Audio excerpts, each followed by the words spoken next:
성경 공독합니다. 성경 말씀은 마태복음 2장 1절부터 8절까지 말씀입니다.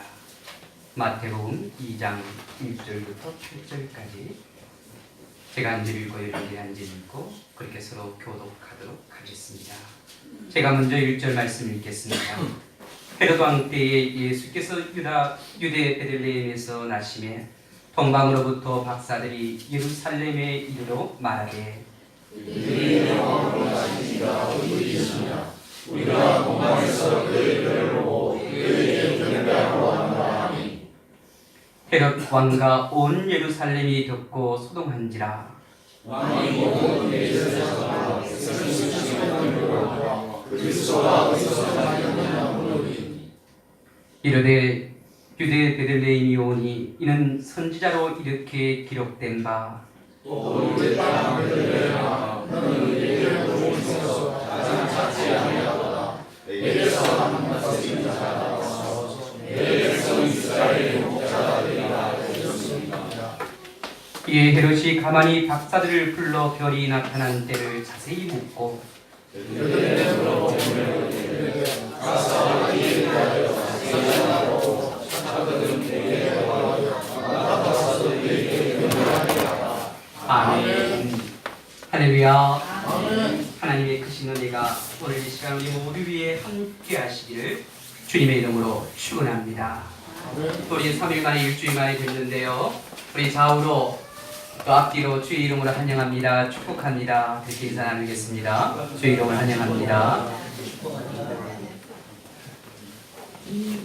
2005년 5월 28일 전 세계를 깜짝 놀라게 한 일이 있었습니다. 세계 제2차 전쟁이 끝난 지 60년이 되었을 때에 필리핀 남부 민다나오 섬에서 일본군 병사 2명이 발견이 되었습니다. 그런데 이 사실을 2005년 5월 27일에 일본에서 발표했습니다. 그리고 그 다음날 28일에 전 세계 언론이 이 기사를 다루었습니다. 우리나라도 한겨레 신문에서 옛 일본군 2명 필리핀에서 발견 종전 60돌 세상 모르고 살았노라라는 주제로 이 사건의 기사가 실렸습니다.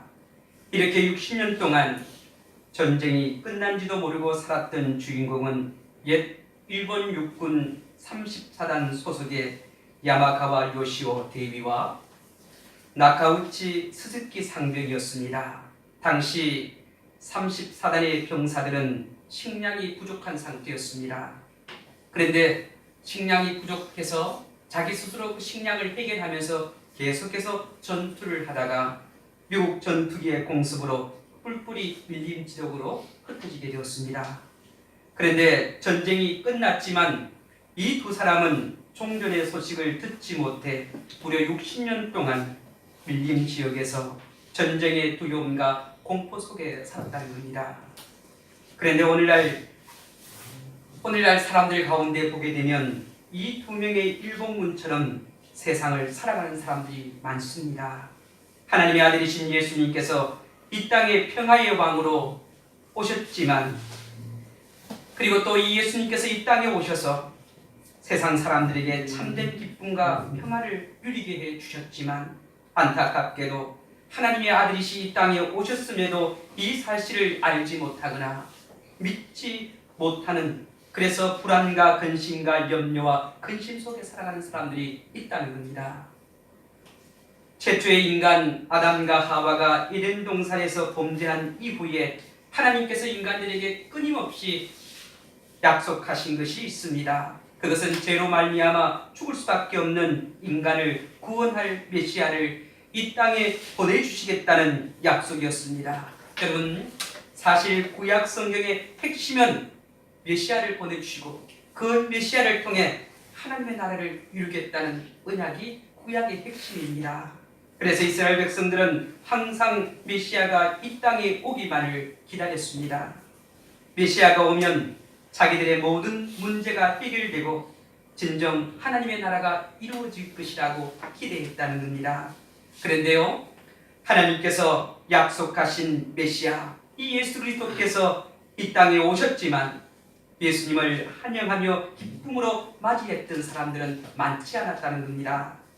오늘 본문 말씀에도 보면 메시아의 탄생 소식을 들었지만 예루살렘들은 전혀 뜻밖의 반응을 보였습니다. 오늘 본문 말씀을 통해 예수님의 탄생 소식을 들은 사람들이 이 소식을 듣고 어떤 반응을 보였는지, 그리고 다가오는 성탄절을 우리가 어떻게 맞이해야 하는지를 생각해 보고자 합니다. 본문 1절을 보게 되면 헤롯 왕 때에 예수께서 유대 베들레헴에서 나심에 동방으로부터 박사들이 예루살렘에 이르렀다고 말씀합니다. 여러분, 이 말씀에는 세 가지가 우리가 생각해 볼 것이 있는데, 그 첫 번째는 헤롯이 유대 왕으로 있을 때 예수님께서 태어나셨다는 겁니다. 여러분, 헤롯은요 이둠의 사람입니다. 어떤 성경학자들은 이 헤롯이 에돔 사람이라고 하는데요, 엄밀하게 따져보면 에돔 사람이라기보다는 이둠의 사람이 바로 헤롯입니다. 그런데 이 이둠의 사람들이 어떤 종족인지 그 기원이 명확하지 않다는 겁니다. 에돔과 관계 있는 그런 족속이다. 그런데요, 이제 남유다가 바빌론에 의해서 멸망을 당하게 됩니다. 이 멸망당하고 난 후에 에돔 족속들이요 이 유다 지역 남쪽으로 이주해서 살게 됩니다. 그런데 시간이 흐르면서 이 남쪽에 이주해오던 에돔 사람들이 살고 있던 이 지역에 아랍 족속들이 들어와서 살게 됩니다. 그런데 그 아랍 족속들 가운데 한 종족이 바로 이둠의 종족입니다. 그런데요, 당시 중동은 로마의 지배를 받고 있었기에 로마 황제와 친분이 있었던 이 헤롯이 유대의 왕으로 임명을 받아서 유대를 다스리게 됩니다. 근데 여러분 한번 생각해 보세요. 유대인들은요 자기 민족도 아닌 이방인 이둠의 사람 헤롯이 유대를 다스린다에 대해서 거부 반응을 일으키기 시작합니다. 우리가 사무엘상을 또 하를 통해서 보게 되면 이 이둠의 사람 또는 에돔에 속해 있는 사람들은 이 유다 지역 나라에 계속해서 침입을 받고 눌려 살던 그런 약소국가였습니다. 그런데 그 약소국가 출신의 사람이 이 유대인들을 다스리는 왕이 되었다는 것, 거기에 대한 거부 반응이 있었다는 거지요. 그래서 그들은 헤롯 왕을 싫어합니다. 그런데 헤롯도 이 사실을 잘 알고 있습니다. 그래서 여러분, 헤롯이 유대인들의 한심을 사기 위해서 무엇을 하느냐면 예루살렘 성전을 건축하잖아요. 우리가 예수님도 말씀하시죠. 복음서에 보면 예루살렘 성전이 얼마나 아름답게 건축되었는지, 그 예루살렘 성전을 보기 전에는 성전의 아름다움에 대해서 여러 가지 건축물의 아름다움에 대해서 말하지 말라고 할 정도로 예루살렘 성전을 잘 지었습니다. 그런데 헤롯이 유대인들의 그 마음을 사기 위해서 그랬다는 겁니다. 그런데요, 이 헤롯은 항상 유대인들이 반란을 일으켜서 자기를 왕위에서 끌어내리지 않을까 하는 그런 두려움에 불안에 살았습니다.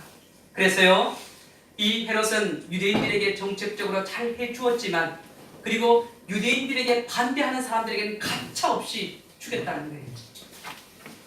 우리가 마태복음 2장 16절을 보게 되면 이 헤롯이 베들레헴 지역과 그 주변에 있던 마을에 2살 미만의 아이들을, 남자아이들을 다 죽이라고 명령합니다. 그렇게 했던 것은 어떻게 해요? 유대인을 위한 왕이 태어났으니까 그 왕권이 자기가 불안한 거예요. 야, 이러다 보면 내가 쫓겨나는 것 아닐까? 그렇게 해서 그 베들레헴 지역에 살고 있던 2살 미만의 모든 남자아이들을 죽이는 그런 내용이 이제 마태복음 2장 16절에 나오게 됩니다.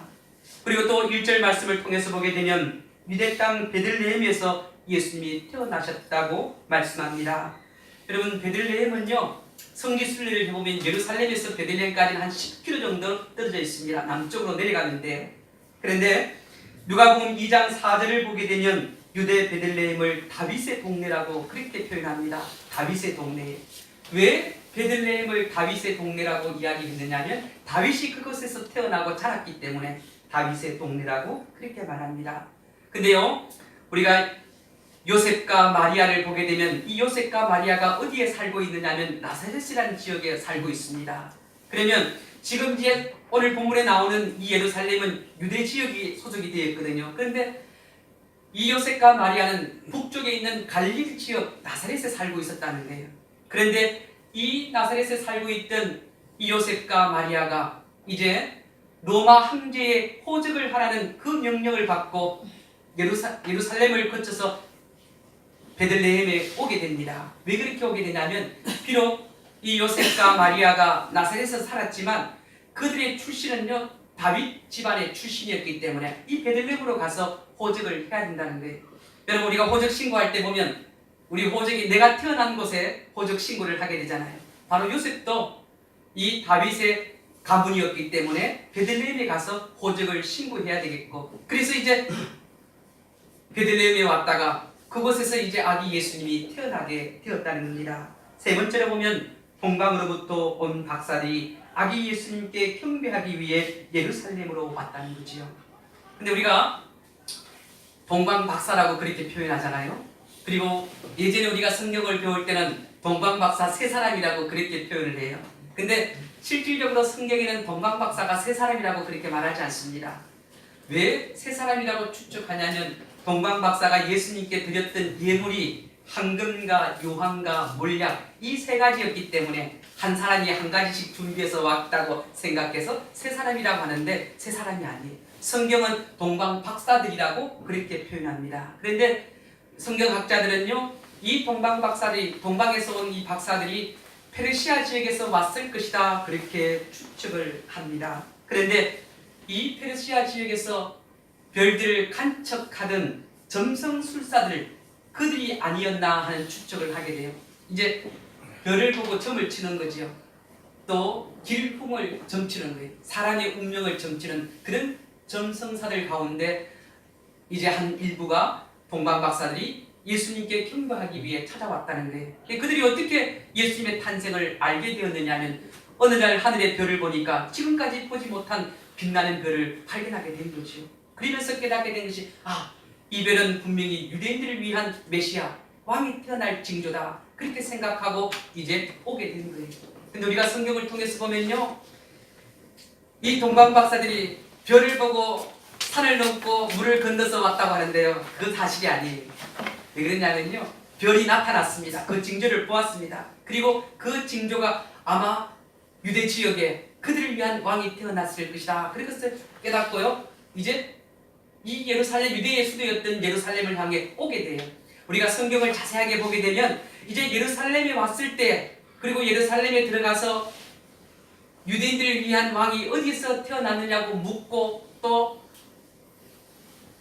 대제사장들과 서기관들을 통해 또 헤롯왕을 통해서 그리스도가 어디에서 태어날 것을 알고 난 후에 예루살렘을 떠나 베들레헴을 가게 되는데 예루살렘을 떠나서 베들레헴으로 갈 때 다시 그 별이 나타났다고 성경은 기록하고 있습니다. 그래서요 실질적으로 이 동방에 온 박사들을 인도한 별은 예루살렘에서 베들레헴까지입니다. 근데 우리가 이제 성경에 대해서 이제 옛 분들이 이 동방에서부터 페르시아에서부터 그 별을 보고 따라서 계속해서 왔다고 그렇게 이야기하는데 그렇지는 않아요. 이제 예루살렘에 그 별이 떴다는 징조를 보고 찾아오게 돼요.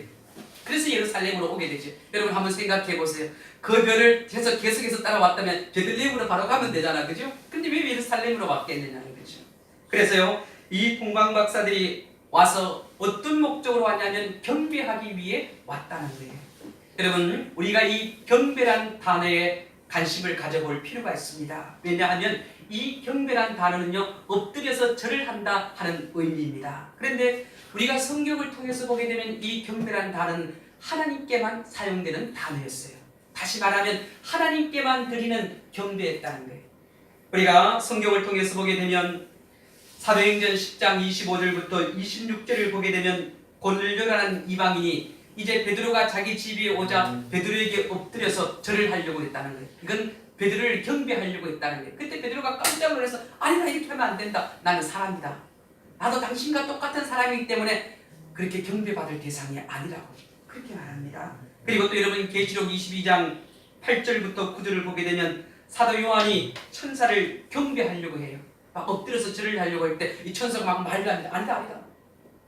네게 그렇게 해서는 안 된다. 오직 경배는 누구에게만? 하나님께만. 하나님께만 엎드려서 경배해야 됩니다. 우리가 조상에게 왜 절을 하지 않느냐면요, 이 조상에게 엎드려 절하는 것이 경배의 개념이에요.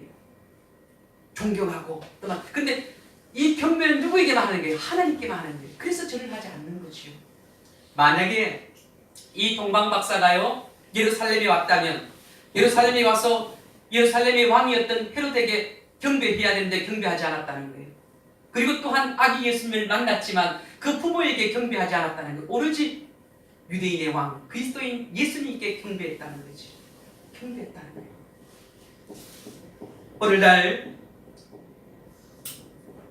경배의 대상이 아닌 인간을 경배하는 사람들이 너무너무 많습니다. 천주교에서는 인간인 마리아를 경배해요. 그건 잘못된 거예요. 마리아를 숭배하고 마리아를 영원한 동정녀라고 이야기하고 마리아가 하늘로 승천했다는 이야기까지 하는데 그건 다 잘못된 비성서적인 내용입니다. 여러분, 이 마리아가 성령으로 예수님을 잉태하게 되잖아요. 그리고 예수님을 낳고 난 후에 이제 요셉을 통해서 자녀들이 태어나게 돼요. 그러면 이 마리아가 영원히 동정녀라는 것, 이 동정녀라는 것은 수천년을 의미하는데 그렇지 않잖아요. 그건 잘못된 부분이죠. 그리고 또 마리아는 인간이기 때문에 우리가 성경 어느 곳에도 보면 마리아를 신처럼 경배하라는 내용이 나오지 않아요. 그런 모습들을 보면서 참으로 우리가 온전하게 경배할 분은 하나님 한 분밖에 없다는 거죠. 그걸 우리가 믿고 살아야 됩니다. 그 일을 위해서는, 그 경배를 위해서는 어느 것도 타협해서는 안 되는 거예요. 야, 그냥 모든 것이 좋고 좋으니까 분위기에 의해서 절을 하고 경배하는 건 잘못된 거예요. 이 하나님을 어떻게 마무리 여기는 거예요. 우리가 또 본문 3절을 보게 되면 헤롯과 온 예루살렘이 듣고 소동했다고 말씀합니다. 여러분, 동방으로부터 박사들이 예루살렘에 왔습니다. 예루살렘에 와서 사람들에게 막 묻기 시작해요. 유대인의 왕으로서 태어난 사람이 어디 있느냐고 묻으니까 사람들도 막, 야, 저 사람이 미쳤나? 유대인의 지금 왕은 헤롯인데 왜 우리에게 그것을 묻지? 그런데 이 소문을 헤롯 왕이 또 들었다는 거예요. 여러분, 헤롯 왕이 자기가 왕으로 있는데 왕이 태어났다 보니까 얼마나 심기가 불편했겠어요. 그래서요, 사건의 진위를 파악하기 위해서 소동을 막 일어난 거예요. 야, 대체 왜 저들이 저렇게 하는지 가서 알아보라. 소동을 피운 거지. 근데 여러분, 이 헤롯 왕만 소동을 일으킨 것이 아니라 예루살렘에 살고 있던 사람들도 소동이 일어났다는 거예요. 왜 그런가면요, 예루살렘들은 헤롯 왕을 싫어했다고 그러잖아요. 헤롯 왕이 왕에서 물러났으면 좋겠다는. 그런데 그런 마음을 갖고 살아가는데 새로운 왕이 태어났다고 하니까 그들 마음에 얼마나 기쁨이 있겠어요. 그래서요, 야, 대체 어떤 일이냐고 막 소동이 일어난 거예요. 우리가 또 4절을 보게 되면 이제 그런 소동이 일어나게 되니까 헤롯이요, 대제사장과 모든 대제사장과 백성의 서기관들을 부릅니다. 그들은 성경에 대해서 지식을 갖고 있는 사람이잖아요. 그들은 분명히 유대인의 왕으로 태어난 사람이 어디서 태어날 것인지 알고 있을 거다. 그래서 그들을 불러서 묻게 돼요. 그런데 그들이 뭐라고 하냐면 베들레헴에서 그리스도가 태어날 것이라고 미가야 선지자가 예언했다는 거예요. 그리고 미가서 5장 2절을 보게 되면 베들레헴 그곳에 그리스도가 태어날 것을, 메시아가 태어날 것을 미가 선지자가 예언하는 모습, 그 내용이 나오게 되지요. 그래서 이제 헤롯 왕에게 베들레헴에서 태어날 것이라고 그렇게 이야기합니다.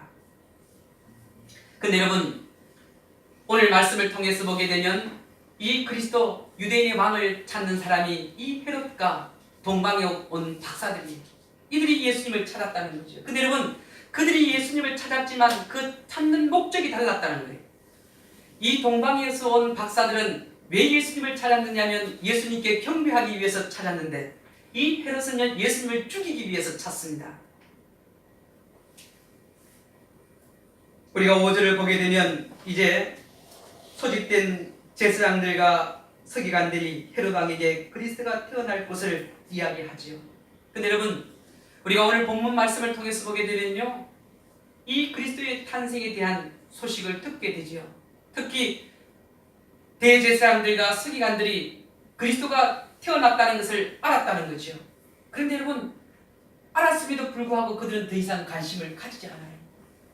여러분, 그들이 정말 하나님의 제사장이었고 정말 하나님의 서기관들이었다면, 그리스도의 탄생의 소식을 들었다면 당장 베들레헴으로 달려가서 그리스도를 찾아야 돼요. 그리고 그분에게 경배해야 되잖아요. 근데 그렇게 하지 않았다는 거예요. 알고 있음에도 경배하지 않았다는 거죠. 그리고 여러분, 소동을 일으켰던 헤롯과 함께 소동을 일으켰던 이스라엘 예루살렘에 살고 있던 사람들은 어땠을까요? 그들이 막 유대인의 왕이 태어났다고 하니까 그들이 막 웅성웅성하고 막 소란스러웠는데 거기에서 끝났다는 거예요. 그들 역시 그리스도를 찾아 나서지 않았다는 거예요. 더 이상 더 큰 관심을 가지지 않았다는 겁니다. 오늘 우리도 예수님의 탄생에 무관심하고 있지는 않습니까? 왜 예수님이 이 세상에 오셨습니까? 우리를 죄에서 구원하시기 위해서 이 땅에 오셨습니다. 그러므로 우리가 이 성탄에 관심을 가져야 됩니다. 왜 예수님이 이 땅에 오셨는가? 거기에 관심을 가져야 된다는 겁니다. 그리고 우리도 예수님을 경배해야 된다는 겁니다. 여러분, 7절을 보게 되면 이 속과 끝이 다른 헤롯의 모습을 볼 수가 있습니다. 헤롯은요, 유대인의 왕 그리스도가 유대 베들레헴에 태어났다는 것을 알았습니다. 이제 남은 것은 그리스도가 언제 어디서 태어났는지 그것만 알면 자기의 목적을 이룰 수 있게 됩니다.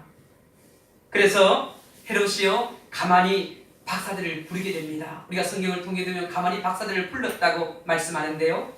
여러분, 왜 이 헤롯 왕이 박사들을 가만히 불렀을까요? 이 헤롯에게는 감추고 싶은, 숨기고 싶은 숙제가 있었기 때문에. 그게 뭐냐면 그는 이 그리스도를, 유대인의 왕을 죽이려고 했기 때문에 이것을 감추기 위해서 가만히 부른 거지요. 그리고 이제 이 박사들에게 묻는 모습을 보게 되지요. 저는요, 오늘 말씀을 읽어보면서 추측한데 아마 이 헤롯 왕이 박사들을 불러서 큰 연회를 베풀었을 거예요. 잔치를 베풀면서 박사들에게, 야, 그 별이 언제 떴고 어떻게 그 별에 관해서 자기도 관심이 있는 것처럼 하면서 물었을 거예요. 자세하게. 그리고 헤롯은요, 그렇게 박사들을 베들레헴에 보내면서 아무도 딸려버리지 않았다는 거예요. 여러분, 만약에요, 헤롯이 이 동방 박사를 의심했다면 그들이 베들레헴으로 갈 때 사람을 붙여가지고, 야, 너 동방에 온 박사들 따라가서 잘 봤다가 유대인의 왕 그리스도가 어디서 태어났는지 그 장소 알거든, 돌아와서 내게 이야기하라. 그렇게 하지 아니하고 이 동방 박사들을 믿고, 아마 이 동방에서 온 박사와 헤롯이 서로 나름대로의 관계를, 서로 신뢰의 관계를 형성하지 않았나. 그래서 그들을 믿고 어떻게 해요? 보낸 거예요. 그런데요, 이들이 베들레헴에 가서 그리스도를 만난 후에 어떻게 헤롯에게 돌아오지 않지요. 그리고 어떻게 해요? 다른 길로 자기의 고국으로 돌아가게 됩니다. 저는 이 말씀의 내용을 보면서요, 하나님은 절대로 속일 수 없다는 것. 이 헤롯은 박사들을 속이잖아요. 자기의 의도를 감추고 자기도 어떻게 그 그리스도를 경배하기 위해서 어디서 태어난지 알고 싶다는 거예요. 근데 사실은 그렇지 않잖아요. 여러분, 사람들은 얼마든지 속일 수 있습니다. 우리가 성도들 간에 정말 내 속내를 감추고 좋은 인간관계를 가질 수 있다는 거예요. 그러나 하나님은 절대로 속일 수 없다는 거예요. 이 박사들이 헤롯에게 속았지만 그 아이를 경배하고 난 후에 꿈에 천사가 나타나서 지시해 주죠. 헤롯에게 돌아가지 말라. 그리고 어떻게 다른 길로 고국으로 돌아가라. 그래서 고국으로 돌아가는 거죠. 보면요, 헤롯이 이 박사들에게 속았다고 분노하잖아요. 근데 어떻게 보면 자기가 속이려고 다 도로 당한 거죠. 여러분, 우리가 이 세상을 살아갈 때 절대로 하나님을 속이려고 하지 마세요. 사람은 속일 수 있습니다. 그러나 하나님은 속일 수 없다는 거예요. 하나님을 속이다가는 어떻게 해요? 패가망신한다는 거예요. 저는요, 신앙생활을 하는 사람들 가운데 하나님을 속이려고 하다가 잘못된 모습을 굉장히 많이 봅니다. 여러분, 내가 하나님 앞에 잘못한 것들이 있으면 하나님께 회개하는 거예요. 하나님, 내가 잘못했습니다. 용서를 구하는 거죠. 왜 속이려고 해요? 하나님은 속지 않습니다. 우리가 8절을 통해서 보게 되면 헤롯은 박사들을 베들레헴에 보내면서 그들에게 두 가지를 당부하죠. 하나는 가서 그 아기에 대해서 자세히 알아보고, 그리고 그의 출생과 또 그 태어난 장소와 그의 부모가 누군지 알아보고 난 뒤에 두 번째는 내게 돌아오라는 거예요. 내게 말해달라는 거예요. 그렇게 이야기하는 모습을 보게 됩니다. 오늘 본문 말씀을 통해서 보게 되면 동방에서 온 박사들로부터 유대인의 왕이 태어나셨다는 말을 들은 예루살렘의 사람들의 반응을 살펴봤어요. 헤롯의 반응을 보았고 대제사장과 서기관들의 반응을 봤고 또 예루살렘 사람들의 반응을 보았고 그리고 또한 동방으로 붙은 박사들의 반응을 봤습니다. 그들이 어떻게 성탄의 소식을 듣고 어떻게 반응했는지 우리가 오늘 본문 말씀을 통해 볼 수가 있다는 겁니다. 그런데요, 저는 오늘 이 시대를 살아가는 사람들 가운데도 보면 그때 그 사람들처럼 똑같은 반응을 보이는 사람들이 있다는 거예요. 헤롯처럼 예수님을 적대시하는 사람들이 오늘 이 시대에도 있다는 거예요. 그리고 또한 대제사장과 서기관들처럼 예수님에 대해서 알고 있지만 더 이상 관심을 갖지 않는 사람들도 있다는 거예요. 오늘 이 시대에 우리가 복음을 전합니다. 예수 그리스도의 탄생을 전합니다. 그럼에도 불구하고 그 탄생에 대해 성탄에 대한 소식을 들음에도 불구하고 관심이 없는 거예요. 어떤 사람들이 관심이 없습니까? 세상에 의지하며 살아가는 사람들, 자기의 기득권을 유지하려고 하고 그리고 세상 속에서 만족과 유익을 구하려고 하는 사람들, 이 그리스도에게 관심이 없다는 거예요. 복음을 전해도 당신이나 잘 믿으라. 나는 어떻게 세상에 좀 더 즐기며 살 거라. 그리고 또 어떤 사람들이 있습니까? 예루살렘 사람들과 같은 그런 사람. 예수님이 탄생했다고 할 때 처음에는 막 그 소리를 듣고 그렇게 예수님이 태어났을까? 근데 시간이 점점 지나면요, 그 모든 것이 마음이 주님을 향한 마음이 식어버려요.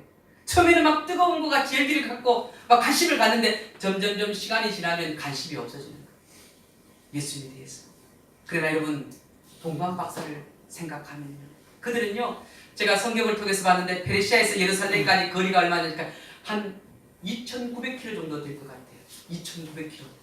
여러분, 굉장한 먼 거리입니다. 그리고 동방 박사들이요, 처음 페르시아에서 별을 관측하면서 봤을 때, 유대인의 왕에 태어날 징조를 처음 보았을 때하고 예루살렘에서 거쳐서 베들레헴에 와서 아기 예수님께 경배할 그때까지 시간이요, 2년에 가까운 시간이에요. 그렇다면 그들이 별을 처음 보고 이제 별을 찾아왔을 때 얼마나 많은 시간과 물질을 소비했겠느냐. 그리고 여러분, 시간과 물질만 소비한 것이 아니라 온갖 고생도 다 했을 거예요. 그런데요, 그 고생을 감수하고도 그들은 무엇하기 위해서? 예수님을 경배하기 위해서 찾아왔다는 거예요. 예수님을 경배하기 위해서. 그리고 여러분, 예수님께 경배하러 왔는데 빈손으로 나오지 아니하고 그 귀한 황금과 유황과 몰약을 갖고 경배하고 예수님께 드렸다는 거예요. 그리고요, 드리고 난 뒤에는 깨끗하게 돌아갔어요. 저는요, 이 동방에 온 박사들을 생각하면서 오늘 이 시대에 우리는 예수님의 탄생의 소식을 듣고 또 그것을 믿고 살아가면서도 정말 매해 다가오는 성탄절을 어떻게 맞이하고 있느냐, 어떤 마음을 갖고, 혹시 여러분들 가운데 헤롯처럼 대제사장과 서기관들처럼 아니면 예루살렘 사람들처럼 그렇게 예수님을 맞이하고 있지는 않느냐는 거죠. 대리인들이 시작하게 되면 예수님이 탄생하셨구나, 이제 성탄절이 다가오겠구나, 거기에 대해 처음에는 어떻게 막 관심을 갖는데 점점 시간이 지나면 별 관심이 없어집니다. 예수님에 대해서 알고 있으면서도 불구하고 나는 어떻게 내 인생 살이에 너무 찌들어서 거기에 더 관심을 갖고 살아가는 그런 사람의 모습이 아닙니까? 여러분, 온갖 고생을 타고도 2년의 시간을 낭비하고 물질을 소비하면서도 예물을 준비해서 주님을 찾아왔던 그 동방에 오신 박사들을 우리가 생각해야 된다는 거예요. 그래서 우리도 이제 이틀 후이면 성탄절이 다가오는데 이 성탄절을 맞이할 우리는요, 정말 주님을 경배하려고 하는 그런 간절한 심령으로 주님 앞에 나와 예비를 드려야 된다는 거예요. 주님이 왜 이 땅에 오십니까? 여러분, 예수님이 이 땅에 오신 우리하고 분명히 상관이 있는 거예요. 상관이 없는 게 아니에요. 여러분, 예레미야 예가 1장 12절을 보게 되면 예레미야가 이스라엘 백성들을 향해 이렇게 말합니다. 지나가는 모든 사람들이여, 너희에게는 관계가 없는가? 그런 이야기를 해요. 이 말의 내용이 뭐냐면요, 이스라엘 백성들이 이 예레미야 시대 때 나름대로 나라가 잘 살고 뭐 걱정 없이 그렇게 살아가는 거예요. 그리고 우상도 막 섬기고, 그래서 하나님의 심판이 자기들에게 임하지 않을 거라고 생각했어요. 하나님의 징계가 자기들에게 임하지 않을 거라고 생각했어요. 예레미야는 앞으로 너희들이 하나님의 심판을 받아서 바벨론 포로로 잡혀가 70년 동안 고생할 거다, 그렇게 이야기하는데 자기들은 해당사항이 없는 줄 안다는 거예요. 그런데요, 예레미야가 너희들은 관계가 없는 것이 아니라 너희들이 관계가 있다. 바로 너희들을 심판하신다. 그렇게 말씀합니다. 오늘 이 시대를 살아가는 우리에게도 마찬가지입니다. 예수 그리스도의 탄생이 우리와 관계가 없는가? 여러분, 제가 한번 여러분들에게 물어보려고, 예수 그리스도의 탄생이 여러분과 관계가 없습니까? 나와 관계가 없느냐는 거예요. 나와 관계가 없으면 관심이 없어질 수밖에 없죠. 나와 관계가 없으면요, 시시하게 그냥 교회에서 하는 행사에 불과하죠. 그런데 나와 관계가 있으면 그 성탄들이 다르게 보인다니까요. 다르게 맞이한다니까요. 아, 예수님이 나를 위해서 오셨구나. 이분이 나를 위해서 죽으셨구나. 이제 예수님의 탄생 이후로는 예수님이 우리의 죄를 위해서 십자가에 못 박혀 돌아가시잖아요. 그 모든 것이 나를 위한 것이. 그러니까 우리가 예수님께 감사해야 된다. 경배해야 된다. 그분을 경배하지 않으면 우리가 누구를 경배하겠나. 여러분, 성탄의 소식을 우리 모두가 들었습니다. 우리가 모두가 알고 있습니다. 그렇다면 다가올 성탄절에 우리가 어떻게 주님을 맞이할 것인가. 우리 모두가 동방에서 온 박사들처럼 그렇게 주님께 경배하는, 그렇게 주님께 예배를 드리는, 예물을 드리는 성도들이 되시길 주의 이름으로 축원합니다. 아멘. 기도하겠습니다. 하나님 감사합니다. 오늘 성탄의 소식을 들은 사람들, 그를 통해 우리가 참으로 2018년 맞이할 성탄절을 어떻게 맞이해야 하는가를 생각해 보았습니다. 하나님, 우리도 동방에서 온 박사들처럼 그렇게 주님을 경배하게 하여 주시옵소서. 우리의 마음과 뜻과 충성을 다해 주님께 예배드리게 하시고, 또 주님께 감사하게 하시고, 또 주님께 영광을 돌리게 도와 주시옵소서. 감사를 드리며 예수님의 이름으로 기도하옵나이다. 아멘. 우리 봉헌 찬송 123장 찬송합니다.